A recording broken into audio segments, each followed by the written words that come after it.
কেউ বিনা বিচারে পার পেতে পারবে না।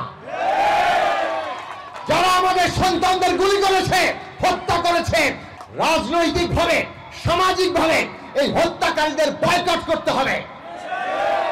এবং রাষ্ট্রের সংস্থাগুলো নড়ে তো নড়ে না।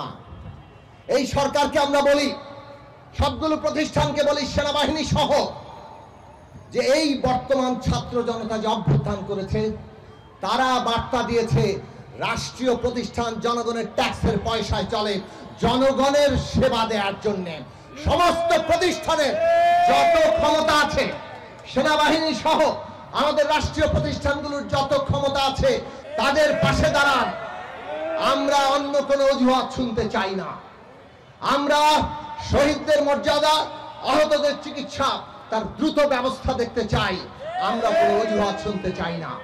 আমরা এই সমস্ত হত্যাকাণ্ডের বিচার চাই।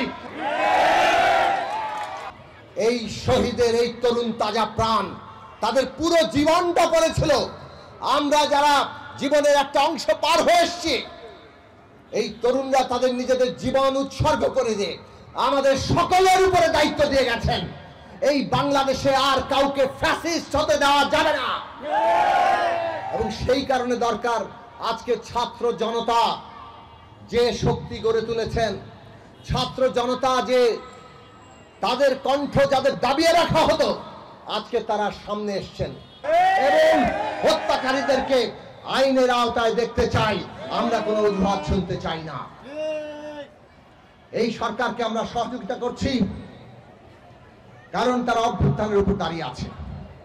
তারা আমাদের দেশের সমস্যার সমাধান করবেন, রাষ্ট্র ব্যবস্থাকে গণতান্ত্রিক জায়গায় দাঁড় করানোর জন্য আশু প্রতিষ্ঠানগুলোর পুনর্গঠন, সংস্কার, গণতান্ত্রিক নির্বাচন, সংবিধান নতুন করে গণতান্ত্রিক করা, সবকিছু লড়াইয়ের মধ্য দিয়ে এই পর্ব শেষ হবে।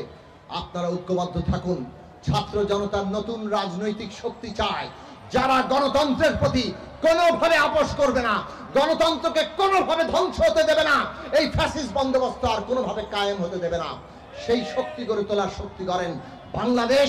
ওই ৭১-এর যে প্রতিশ্রুতি, জুলাই আগস্টে যে ছাত্ররা নতুন করে আমাদের সামনে স্বপ্ন দেখিয়েছে, সেই স্বপ্ন বাস্তবায়ন হওয়া সম্ভব। রাষ্ট্রের সংস্থাগুলো নড়ে তো নড়ে না। এই সরকারকে আমরা বলি, সবগুলো প্রতিষ্ঠানকে বলি, সেনাবাহিনী সহ, যে এই বর্তমান ছাত্র জনতা যে অভ্যুত্থান করেছে, তারা বার্তা দিয়েছে রাষ্ট্রীয় প্রতিষ্ঠান জনগণের ট্যাক্সের পয়সায় চলে, জনগণের সেবা দেওয়ার জন্য। আপনাদের সবাইকে সেই আহ্বান জানিয়ে আবারও সালাম এবং শুভেচ্ছা জানিয়ে আমার কথা শেষ করছি।